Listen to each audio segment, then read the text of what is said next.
saudara-saudariku yang terkasih, kita bertemu lagi. Kembali Anda berjumpa dengan saya, Pastor Igo Walerubun MSC, dalam kisah para orang kudus setiap hari. Hari ini tanggal 21 Februari, kita memperingati dua orang kudus di dalam gereja kita, yakni Santo Petrus Damianus, uskup dan pujangga gereja, dan Santa Irene, pengaku iman. Yang pertama, Santo Petrus Damianus, uskup dan pujangga gereja. Orang tua Petrus meninggal ketika ia masih kecil. Kakaknya yang sulung memikul tanggung jawab untuk membesarkan Petrus. Meskipun demikian, Petrus tidak menikmati suatu hidup yang baik dan membahagiakan di rumah kakaknya itu. Ia diperlakukan secara kejam. Menyaksikan keadaan Petrus, seorang saudaranya yang sudah menjadi imam mengutus dia untuk belajar di Parma. Di sekolah ini, Petrus mengalami perkembangan yang sangat baik. Tingkah lakunya disenangi banyak orang. Ia meraih prestasi yang sangat baik dalam semua mata pelajaran. Di antara kawan-kawannya, Petrus dikenal sebagai anak yang suka menolong kawan-kawannya yang mengalami kesusahan dan berbagai kesulitan. Ia memberikan uang kepada mereka meskipun tunjangan hidupnya sendiri sangat tidak memadai.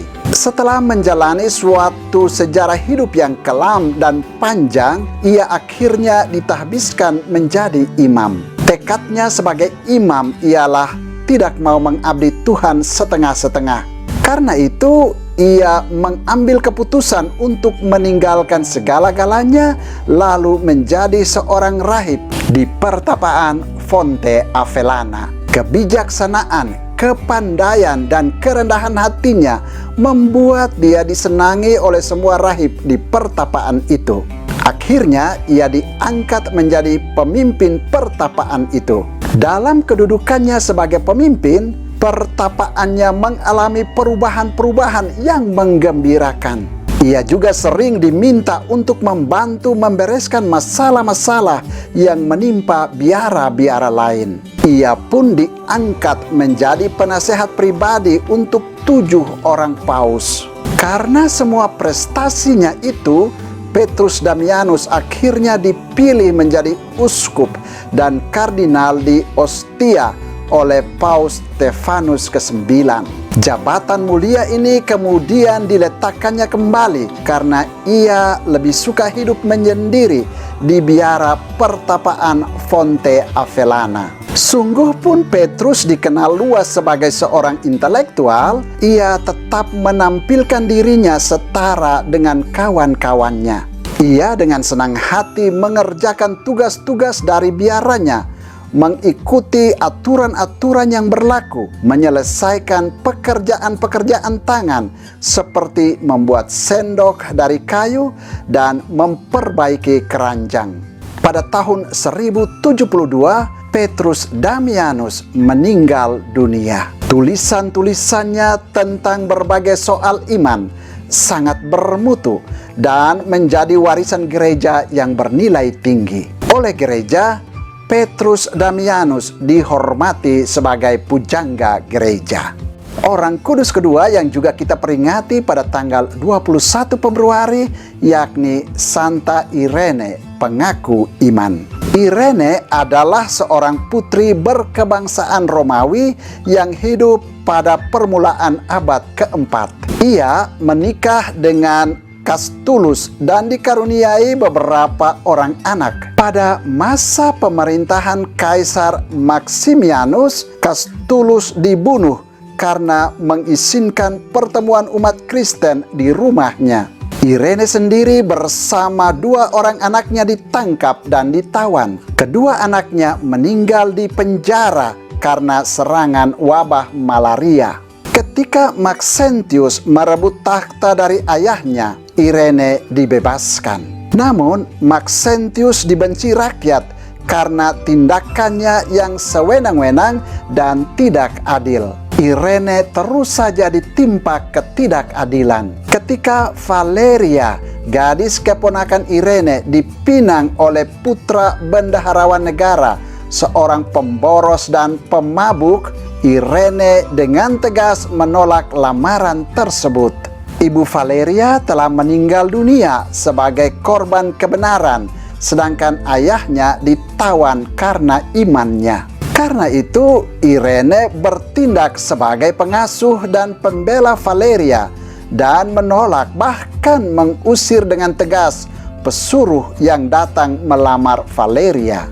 Karena penolakan ini, Irene diseret ke hadapan pengadilan kota untuk diadili.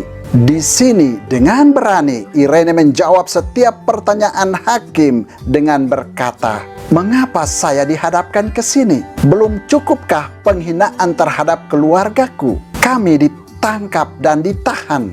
Ibu Valeria dibunuh, juga ayahnya. Semuanya karena nafsu dan dendam.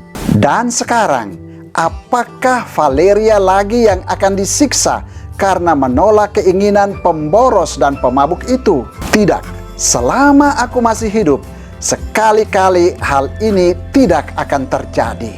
Bendaharawan itu mengenal baik siapa Irene. Ia tahu bahwa Irene adalah istri Castulus yang telah dihukum mati dan ibu Candidus, perwira militer Kaisar Konstantinus yang bermusuhan dengan Kaisar Romawi. Sebab itu, tanpa pikir panjang, ia menyuruh mengikat Irene dan menyeretnya ke dalam penjara. Sementara itu, rakyat tidak tahan lagi dengan pemerintahan Maxentius yang sewenang-wenang itu. Rakyat mulai menyusun rencana untuk menggulingkan dia. Diam-diam, mereka mengutus beberapa orang untuk meminta bantuan kepada Kaisar Konstantinus yang adil dan bijaksana. Konstantinus menyambut permohonan itu dan segera melancarkan serangan untuk menggulingkan Maxentius. Maxentius lari dan menenggelamkan diri ke sungai Tiber. Semua tawanan dibebaskan, termasuk Irene. Ia bebas dari rencana pembunuhan ngeri atas dirinya pada hari pelantikan Maxentius sebagai kaisar. Candidus, anak Irene yang ikut dalam serangan terhadap Maxentius, kembali bersama dengan ibunya ke rumah. Selanjutnya, Irene mengabdikan diri pada kepentingan orang-orang yang mengalami penderitaan. Saudara, demikianlah kedua orang kudus yang kita peringati pada tanggal 21 Februari, yakni Santo Petrus Damianus, uskup dan pujangga gereja, dan Santa Irene, pengaku iman. Santo Petrus Damianus dan Santa Irene, doakanlah kami. Tuhan memberkati.